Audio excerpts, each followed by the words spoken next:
સુરેન્દ્રનગર જિલ્લાના ધ્રાંગધ્રા શહેર ખાતે ધોળા દિવસે ચોર ચોરી કરી રફુચક્કર થઈ જતા ચકચાર મચી છે. ધ્રાંગધ્રા નવયુગ રોડ ઉપર આવેલ જલારામ ઇલેક્ટ્રોનિક્સની દુકાનના માલિક જોગેશભાઈ મહેન્દ્રભાઈ ગેલાણી દ્વારા નોંધાવેલ ફરિયાદ મુજબ બપોરના 1:30 વાગ્યાના અરસામાં તેઓ દુકાનનું અડધું શટર બંધ કરી ઘરે જમવા ગયા હોય.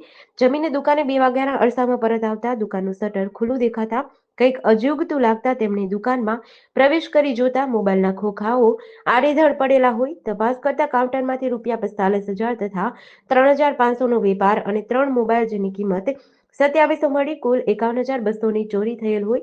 જે બાબતે ધ્રાંગધ્રા સિટી પોલીસ મથકે ધોરણસરની ફરિયાદ નોંધાવતા પોલીસે તપાસ હાથ ધરી છે. મારું નામ જોગેશ મહેન્દ્રભાઈ ગેલાણી છે. ધ્રાંગધ્રામાં નવી રોડ ઉપર જલારામ ઇલેક્ટ્રિક એન્ડ મોબાઈલ નામથી મારી દુકાન છે. મારી દુકાન મારા દાદા વખતથી આ જગ્યાએ છે.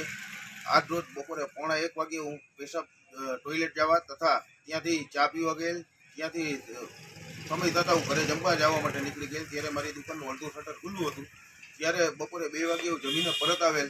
ત્યારે કાઉન્ટર ઉપર મોબાઈલના ખાલી ખોખા અસ્તવ્યસ્ત પડેલા હતા તથા કાઉન્ટર પણ ખુલ્લું હતું. કાઉન્ટરમાં ₹500ની 90 નોટ જેની કિંમત ₹45,000 તથા અન્ય 10, 20, 50, 100, 200 ને ₹3500 પડેલા હતા.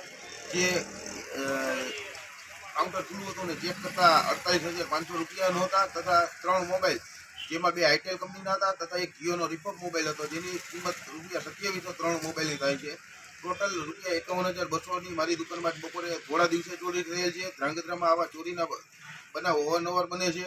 તો આ બાબતે હું તંત્રને વિનંતી કરું કે આ બાબતે તાત્કાલિક તપાસ કરે અને આવા જે ચોર છે એને પકડે જેથી આવા ચોરીના બનાવ થોડા દિવસે અટકે. જય ભારત, જય હિન્દ. જેડીસી ન્યૂઝ સાથે દિનેશ ગાભા સાથે જયેશ કુમાર ઝાલા, ધ્રાંગધ્રા.